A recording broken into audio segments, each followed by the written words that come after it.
Dhananjay Shankar direct ചെയ്ത് Gokulam Gopalan produce ചെയ്ത ദിലീപ് നായകനായ ഭയം ഭക്തി ബഹുമാനം ബബ്ബ. ഇതൊരു ആക്ഷൻ കോമഡി സ്പൂഫ് മസാല ഫിലിമാണ്. ഇത് ഈ മൂവിയുടെ ടൈറ്റിൽ പോലെ പിന്നെ ടാഗ് ലൈനും പറയുന്ന പോലെ തന്നെ നോ ലോജിക് ഒൺലി മാഡ്നസ്. അതായത് ഒരു വട്ടുപടം എന്ന് വെച്ചാൽ ഒരു അവിടുന്ന് ഇവിടുന്ന് ഓരോ സംഭവിക്കുന്നു, ഓരോന്നൊക്കെ ഇങ്ങനെ നടക്കുന്നു, ഇങ്ങനെ ഒരു ഫ്ലോ ഇല്ലാതെയാണ് പടം പോകുന്നത്. അതിൻ്റെ സ്ക്രീൻ പ്ലേ ആണെങ്കിലും കഥ എന്ന് പറഞ്ഞ ഒരു ടിപ്പിക്കൽ കൊമേഴ്ഷ്യൽ ടെംപ്ലേറ്റ് കഥ തന്നെ, സാധാ റിവെഞ്ച് സ്റ്റോറിയൊക്കെ തന്നെ നമ്മൾ സാധാരണ കണ്ടു വന്നേക്കുന്ന കഥയൊക്കെ തന്നെ. പക്ഷെ ഇത് നമ്മൾ ഇതുവരെ മലയാളത്തിൽ കണ്ടിട്ടില്ലാത്തൊരു സാധനമാണ്. കാരണം ഒരു കഥയിൽ വേണ്ടാത്തതായിട്ടുള്ള ചുമ്മാ ഇങ്ങനെ പെട്ടെന്ന് എവിടെയും നടക്കാത്ത കുറേ സാധനങ്ങൾ. കാരണം ഇതിൽ കാണിക്കുന്ന ഓരോ ഫൈറ്റ് സീക്വൻസ് ആയിക്കോട്ടെ, ഫൈറ്റ് ചെയ്യുന്നതായിക്കോട്ടെ, ഉപയോഗിക്കുന്ന ഓരോ വാഹനങ്ങളായിക്കോട്ടെ, ഇതൊന്നും നമ്മുടെ റിയാലിറ്റിയിൽ നമ്മൾ കണ്ടുവരുന്നില്ല. അതുപോലെ തന്നെ ഈ പടം ഭയങ്കര ഓവർ ദി ടോപ്പ് ആയിട്ടുള്ള പെർഫോമൻസും ഭയങ്കര ഇതാണ്. ക്യാരക്ടേഴ്സ് ആണെങ്കിലും ഭയങ്കര ഇത്തിരി വട്ടുള്ള ക്യാരക്ടേഴ്സാണ്, മിക്ക ക്യാരക്ടേഴ്സും. പോലീസുകാരുടെ ക്യാരക്ടേഴ്സ് ആണെങ്കിൽ പോലും ഭയങ്കര ഒരു കോമിക്കലായിട്ടുള്ള രീതിയും ഭയങ്കര വേറൊരു വ്യത്യാസമായിട്ടുള്ള രീതിയിൽ തന്നെയാണ് അത് കാണിച്ചിരിക്കുന്നത്. അതൊക്കെ അടിപൊളിയാണ്. പക്ഷെ ഒരു പടത്തിനൊരു ഫ്ലോ ഇല്ലാത്ത തന്നെയാണ് ആ പടത്തിൻ്റെ ഒരു ഏറ്റവും വലിയ കുറവെന്ന് പറയുന്നത് അതാണ്. അല്ലാതെ പടത്തിലെ പെർഫോമൻസസ് ഒന്നും അങ്ങനെ നമുക്ക് മോശമായിട്ട് തോന്നിയിട്ടില്ല. എനിക്കാണ് ദിലീപിൻ്റെ ആണെങ്കിലും വിനീത് ശ്രീനിവാസൻ്റെ ആണെങ്കിലും ധ്യാൻ ശ്രീനിവാസൻ്റെ ആണെങ്കിലും ബൈജുവിൻ്റെ ഒക്കെ ആണെങ്കിലും നല്ല പെർഫോമൻസസ് തന്നെയായിരുന്നു. പക്ഷെ ഒരു ഫ്ലോ ഇല്ല പടത്തിന്. എന്നായിരുന്നു പെട്ടെന്ന് എനിക്കാണ് ഏറ്റവും ഇഷ്ടപ്പെടാത്ത തുടക്കത്തിൽ കുറച്ച് പിള്ളേരുടെ സീക്വൻസ് ആണ്. ഭയങ്കര ഒരു എന്താണ്, കുറേ നേരം ആയപ്പോഴത്തേക്കും കുറച്ചൊക്കെയാണ് കുഴപ്പമില്ലായിരുന്നു. കുറേ നേരം ആയപ്പോഴത്തേക്കും ഈ പിള്ളേരുടെ കുറച്ച് ഡയലോഗൊക്കെ കണ്ടപ്പോൾ ഭയങ്കര ഇത്തിരി മടുപ്പടിച്ച്. പക്ഷെ കുറച്ചൊക്കെ കഴിഞ്ഞിട്ട് ഈ ഇവരൊക്കെ ഓരോ സീക്വൻസ് വരാൻ തുടങ്ങിയപ്പോൾ പിന്നെ കുറേ റെഫറൻസുകൾ നമ്മൾ നേരത്തെ കണ്ടിട്ടുള്ള സിനിമകളുടെയും വേറെ ആക്ടേഴ്സിൻ്റെയും വേറെ വലിയ സിനിമകളുടെയൊക്കെ ഇപ്പോൾ നമ്മുടെ ന്യൂഡൽഹി പോലത്തെ പടങ്ങളുടെയൊക്കെ റെഫറൻസ് ഒക്കെ പറയുന്നുണ്ട്. അപ്പോഴത്തേക്കും അതൊക്കെ കേൾക്കുമ്പോൾ എനിക്ക് ഭയങ്കര ഒരു രസം വരും. പിന്നെ ചില ഫൈറ്റ് ആണെങ്കിലും ഭയങ്കര രസമായിരുന്നു. ഇതിലായിട്ട് ഇൻ്റർവൽ ബ്ലോക്കിൽ ഉണ്ടാകുന്ന ഫൈറ്റ് എന്നൊക്കെ പറഞ്ഞാൽ അന്യായ ഫൈറ്റാണ്. പിന്നെ അതിൽ യൂസ് ചെയ്തേക്കുന്ന കുറേ എലമെൻറ്റ്സ്. പിന്നെ സാൻഡി മാസ്റ്റർ ഉണ്ട് ഇതിൽ. പുള്ളിയാണെങ്കിലും പുള്ളിയുടെ റോള് നന്നായിട്ട് തന്നെ ചെയ്തിട്ടുണ്ട്. പിന്നെ ഇതിലുള്ളതാണ് മോഹൻലാൽ. പുള്ളിയുടെ ക്യാരക്ടറിൻ്റെ പേര് ഗില്ലി ബാല എന്നാണ്. അപ്പോൾ അപ്പോൾ പേര് കേൾക്കുമ്പോൾ തന്നെ നമുക്കറിയാം പുള്ളി ഒരു വിജയ് ഫാനാണ്. അതുപോലെ തന്നെ പുള്ളിയുടെ പടത്തിൽ തന്നെ പറയുന്നുണ്ട് ഗില്ലി യൂണിവേഴ്സ് എന്നാണ് കാണിക്കുന്നത്. നമ്മുടെ ഈ ഹോളിവുഡ് എന്നൊക്കെ എഴുതി കാണിക്കുന്ന പോലെ ഗില്ലി യൂണിവേഴ്സ് എന്ന് പറഞ്ഞൊരു മലയിൽ ഇങ്ങനെ എഴുതി കാണിച്ചിട്ടാണ് മോഹൻലാലിൻ്റെ സ്ഥലത്തേക്ക് പോകുന്നത്. അപ്പോൾ അങ്ങോട്ട് പോകുമ്പോൾ നമുക്ക് പറയുന്നുണ്ട് ദിലീപിൻ്റെ ഒരു ഡയലോഗ് അവിടെ, ഇവിടെ എല്ലാം മൊത്തത്തിൽ എല്ലാം സിനിമാറ്റിക് അല്ലേ എന്ന്. കാരണം മൊത്തത്തിൽ സിനിമാറ്റിക്കാണ്. ഭയങ്കര ഗിമിക്സും ഭയങ്കര ഡയലോഗ് ആണെങ്കിലും ഭയങ്കര ഗിമിക്സ്. അതായത് ലാലേട്ടനെ കാണിക്കുന്ന സ്ഥലത്തൊക്കെ ഗിമിക്സ് ആണ്. അതായത് മുണ്ടെടുക്കാനും മീശ വിരിക്കാനൊക്കെ ഗോകുലം ഗോപാലനൊക്കെ ഡാൻസ് കളിക്കുന്ന സീനുണ്ട്, ഭയങ്കര രസമാണ്. ഇങ്ങനെ മോഹൻലാലിനെ കൊണ്ട് നമ്മൾ കണ്ട സാധനം തന്നെ ഇവിടെ ചെയ്യിപ്പിക്കുകയാണ്. അപ്പോൾ മോഹൻലാലിന് പറയും അടുത്തില്ലേ എന്നൊക്കെ ഇങ്ങനെ ഒരു സാധനമുണ്ട്, എന്താ മോനെ എന്നൊക്കെ ചോദിക്കുന്ന സാധനമൊക്കെ ഉണ്ട്. ഭയങ്കര രസമാണ്, അതൊക്കെ കണ്ടിരിക്കാൻ ഭയങ്കര രസമാണ്. പക്ഷെ ഏറ്റവും ഈ ഒരു മടുപ്പ് എന്തെന്ന് വെച്ചാൽ പടത്തിലെ ഏറ്റവും വലിയ നെഗറ്റീവാണ് ഞാൻ നേരത്തെ പറഞ്ഞ പോലെ തന്നെ ഈ ഫ്ലോ ഇല്ലായ്മ. അതുകൂടെ ഉണ്ടായിരുന്ന ഈ പടം കുറച്ചുകൂടെ നന്നായിട്ട് വർക്കായേനെ. പക്ഷേ ഈ പടം എല്ലാവരും കമ്പയർ ചെയ്യുന്നത് ഗുഡ് ബാഡ് അഗ്ലി ഒക്കെ വെച്ചാണ്.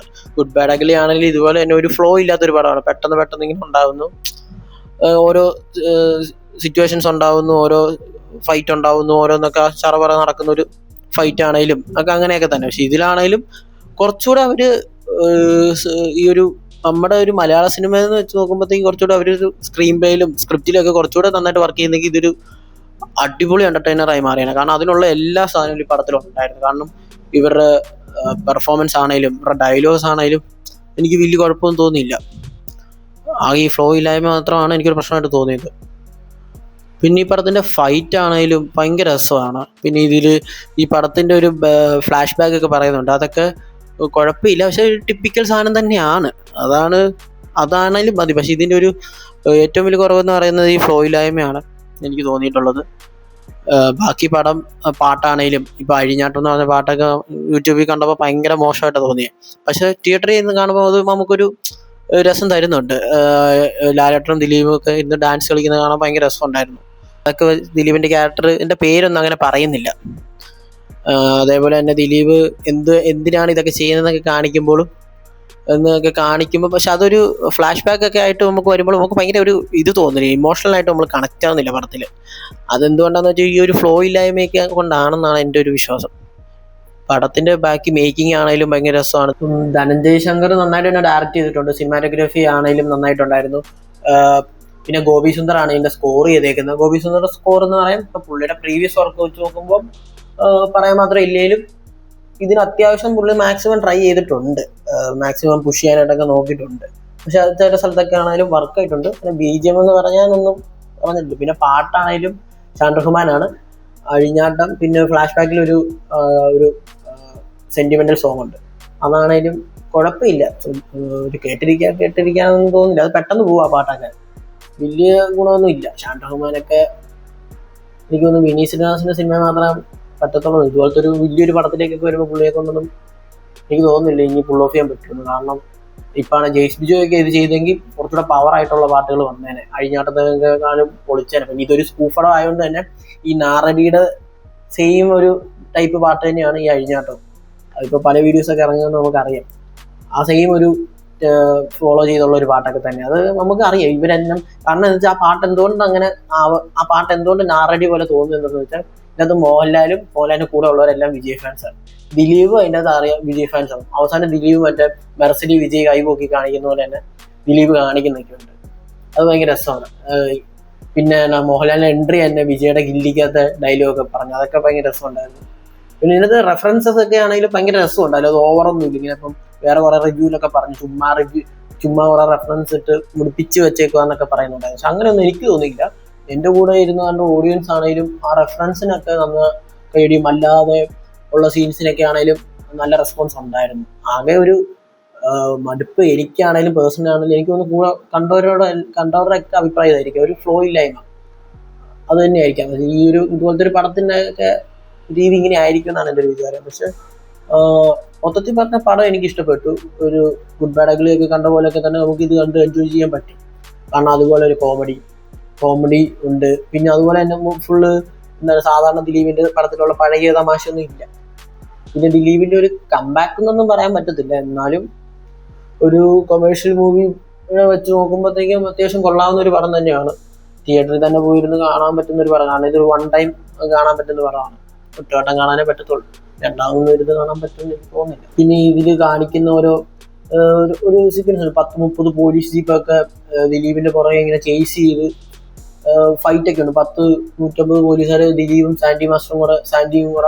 സാൻഡിയുടെ ക്യാരക്ടറും കൂടെ ഇടിച്ചിടുന്ന സീനൊക്കെ ഉണ്ട്. അപ്പൊ തന്നെ നമുക്ക് മനസ്സിലായി ഇതൊരു എവിടെയും നടക്കാത്തൊരു കഥയാണെന്ന് നമുക്ക് ഇത് ടാഗ്ലൈനിൽ പറയുന്നുണ്ട്. പിന്നെ നമ്മൾ ലോജിക്ക് നോക്കേണ്ട ഒരു ആവശ്യമില്ല. കാരണം ഇതിൽ കാണിക്കുന്ന തോക്കുകളാണേലും തോക്കുകൾ പെട്ടെന്ന് കിട്ടുക, പിന്നെ ബോംബ് എറിയുക, അത് ലാലേട്ടന്റെ ക്ലൈമാക്സിൽ ഒരു ഫൈറ്റ് ഒക്കെ ഉണ്ട്. അതൊക്കെ ഭയങ്കര രസമാണ്. അത് ലാലേട്ടൻ തന്നെ പറയുന്നുണ്ട്. ഇവരിങ്ങനെ കുറെ ഇങ്ങനെ നമ്മുടെ ഈ സ്ക്വാഡൊക്കെ ഇറങ്ങി വന്നിട്ട് ഇങ്ങനെ ചറവറ വെടി വെക്കുന്നുണ്ട്. അപ്പം മോഹൻലാൽ തന്നെ പറയുന്ന ഡയലോഗുണ്ട്, ഇവന്മാർ ഇതുവരെ ഉന്നം വെച്ച് വെടി വെക്കാൻ പഠിച്ചിട്ടില്ലേ. ലൈക്ക് ഇങ്ങനത്തെ പടങ്ങൾ ഇങ്ങനെ തന്നെ ആയിരിക്കുമല്ലോ, അതിങ്ങനെ പറഞ്ഞു തരുന്ന തന്നെ ഉണ്ട്. പിന്നെ നമ്മളതില് ഈ പടം എന്താ ഇങ്ങനെയെന്ന് പറഞ്ഞിട്ട് ഒരു കാര്യമില്ല. ഈ പടം അങ്ങനെ തന്നെ ഈ പടത്തിന്റെ ആ ഒരു രീതിക്ക് കാണുവാണ് പടം നല്ലൊരു പടം തന്നെയാണ്. പക്ഷെ കുറച്ച് ഫ്ലോ വേണമായിരുന്നു, അതുകൂടെ ഉണ്ടായിരുന്നു ഈ പടം കുറച്ചുകൂടെ രസമായിരുന്നു. വിഷ്വലൈസേഷൻ ആണെങ്കിലും സിനിമാറ്റോഗ്രാഫി ആണെങ്കിലും ഭയങ്കര രസമുണ്ടായിരുന്നു, നന്നായിട്ട് തന്നെ. പിന്നെ VFXന്റെ കാര്യം പറയാനുണ്ട്. കാരണം VFXന്റെ ചില സ്ഥലത്തൊക്കെ ഭയങ്കര മോശം VFX ആണ്. ഇങ്ങനെ നമ്മുടെ ബ്ലാസ്റ്റ് ഒക്കെ ആണെങ്കിലും തുടക്കത്തിൽ തന്നെ ഒരു ബ്ലാസ്റ്റ് ഒക്കെ ഉണ്ട്. ഇങ്ങനെ ദിലീപാണ് ഇങ്ങനെ ഒരു ബോംബ് പോലത്തെ സാധനം, ബോംബ് പോലത്തെ സാധനം ഇങ്ങനെ എടുത്ത് എറിഞ്ഞിട്ട് പൊട്ടുന്നൊക്കെ ഉണ്ട്. തൊട്ട് പുറകെ വരുന്ന ജീപ്പൊക്കെ ആണെങ്കിലും കട്ട് ചെയ്ത് വെച്ചേക്കാണ്. പിന്നെ അതിന്റെ ഒരു ഫ്രണ്ട് ഷോട്ടൊക്കെ ഉണ്ട്, ദിലീപിന്റെ കാർ ഇങ്ങനെ പോകുന്നൊക്കെ. അതാണെങ്കിലും ഭയങ്കര മടുപ്പായിട്ടാണ് VFX ചെയ്തേക്കുന്നത്. ഭയങ്കര അത്ര ആ ഒരു ക്വാളിറ്റി തോന്നത്തില്ല, ഭയങ്കര ക്വാളിറ്റി ഇല്ലായ്മ തോന്നും. പടത്തിന്റെ ബാക്കി വർക്കൊക്കെ ഭയങ്കര ക്വാളിറ്റി ആയിരുന്നു. പിന്നെ സെറ്റ് ആണെങ്കിലും പിന്നെ മൊത്തത്തിലൊരു തെലുങ്ക് പടം ആ ഒരു ടോണൊക്കെ തന്നെ. കാണിക്കുന്ന സ്ഥലങ്ങളാണേലും ഇപ്പം ഒരു കോമഡി ആക്ഷൻ സൂപ്പർ മസാല പടമൊക്കെ ഇഷ്ടപ്പെടുന്നവർക്ക് തീർച്ചയായും പോയി കാണാവുന്ന ഒരു പടമാണ്. ഒരു സ്പൂഫ് പടം, അതൊരു ലോജിക്കൊന്നും നോക്കണ്ട, ചുമ്മാ എന്തൊക്കെയോ നടക്കുന്നു. പിന്നെ ഇതിലെ മെയിൻ ക്യാരക്ടർ ആണെങ്കിലും ബട്ടനാണ്. ബാക്കിയുള്ള ക്യാരക്ടേഴ്സ് ആണെങ്കിലും കുറച്ച് എക്സെൻട്രിക് ആണ്. അപ്പം പിന്നെ പറയണ്ടല്ലോ, അതുപോലത്തെ ഒരു പടമൊക്കെ എൻജോയ് ചെയ്യാൻ പറ്റുന്ന താല്പര്യമുള്ളവർ പോയി കാണുക, തിയേറ്ററിൽ തന്നെ പോയി കാണുക. ഈ വീഡിയോ ഇഷ്ടമായെങ്കിൽ ലൈക്ക് ചെയ്യുക, ഷെയർ ചെയ്യുക, സബ്സ്ക്രൈബ് ചെയ്യുക.